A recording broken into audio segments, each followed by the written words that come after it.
one of the leading environmentalists with 100 pages. It's, in other words, a quarter of this book is footnotes, but it reads extremely easily. Apocalypse Never: Why Environmental Alarmism Hurts Us All.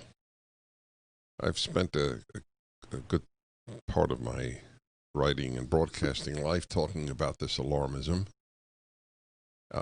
In one of my books, I just list the number of hysterias of my lifetime that have captivated the public.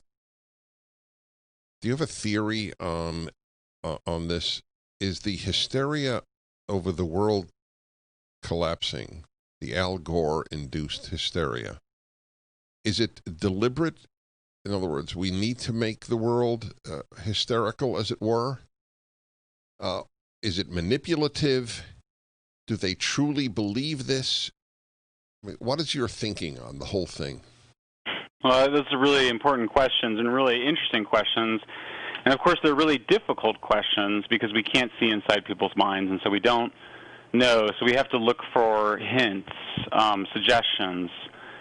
I'll let me say simply what I think, and then I can try to complexify it a bit. I mean, I think that for the most part, apocalyptic environmentalists are in the grip of a religion. They don't know that they're in the grip of a religion, though. So you or I might say we're Jewish or Christian or Muslim or Hindu or something, and we say that's our religion. Apocalyptic environmentalists, they don't say that. They say, no, you might have a religion, but I am secular or atheist, or I don't believe in God. I know from science. Mm-hmm. Yes.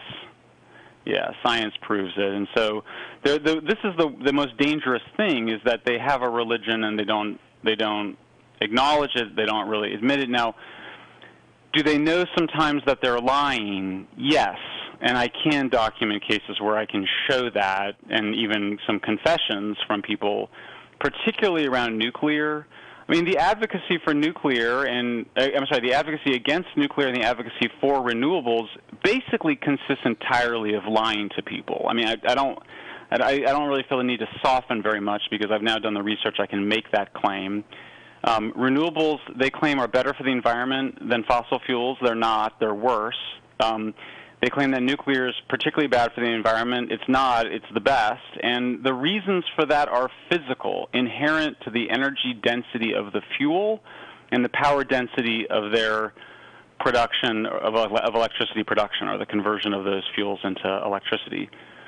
That is not controversial. Like, this energy density and power density are like the gravity of energy analysis.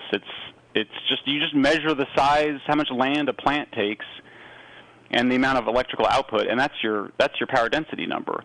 And in fact, we've known now, there's two beautiful books on this that show that the Industrial Revolution could not have happened without coal. Wood did not provide enough energy for the Industrial Revolution. They had to have coal to have industrialization.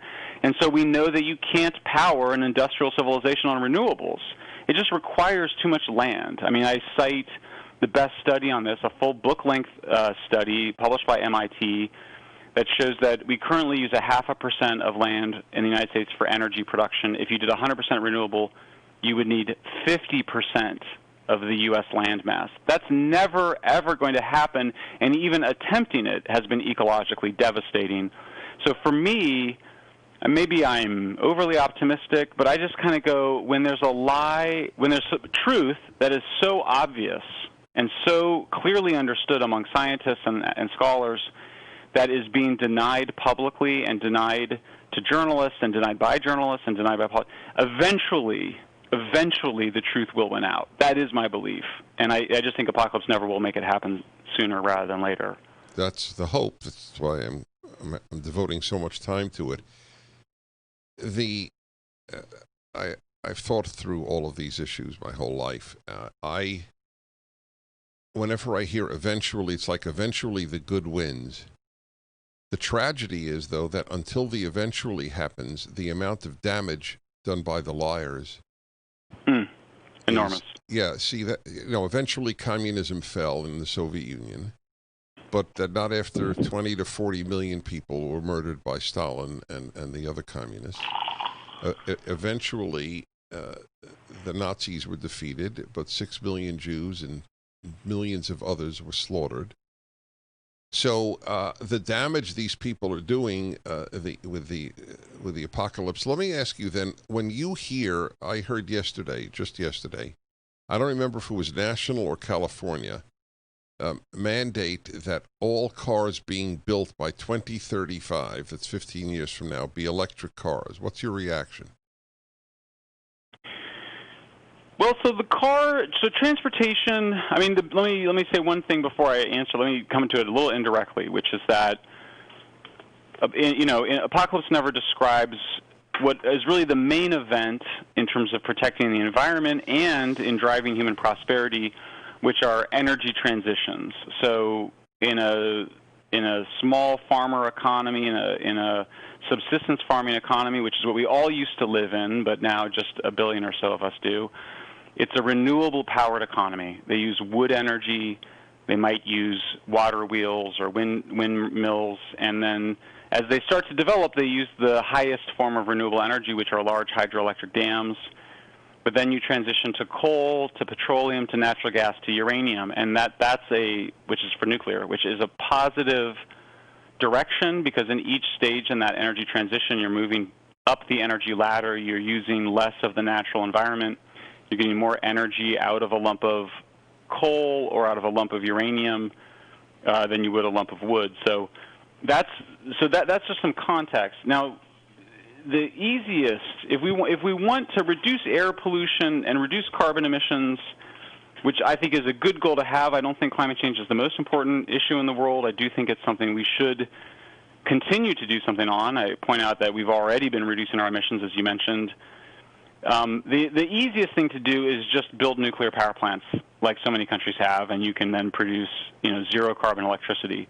The hardest things right now, if you wanted to try to replace petroleum in the transportation economy, the problems, I think everybody knows, there's just problems with electric cars, with batteries. They're very material intensive. They're very expensive. Obviously, you have a range problem. So there's some real debate with scholars around whether or not the big investments for future energy, for transportation, should be from hydrogen gas or from electric batteries. And my view is we don't know yet, and there's just a lot of demonstration that needs to be done before we somehow know that lithium batteries, which just have big problems, are somehow going to be the best. Okay, we'll continue.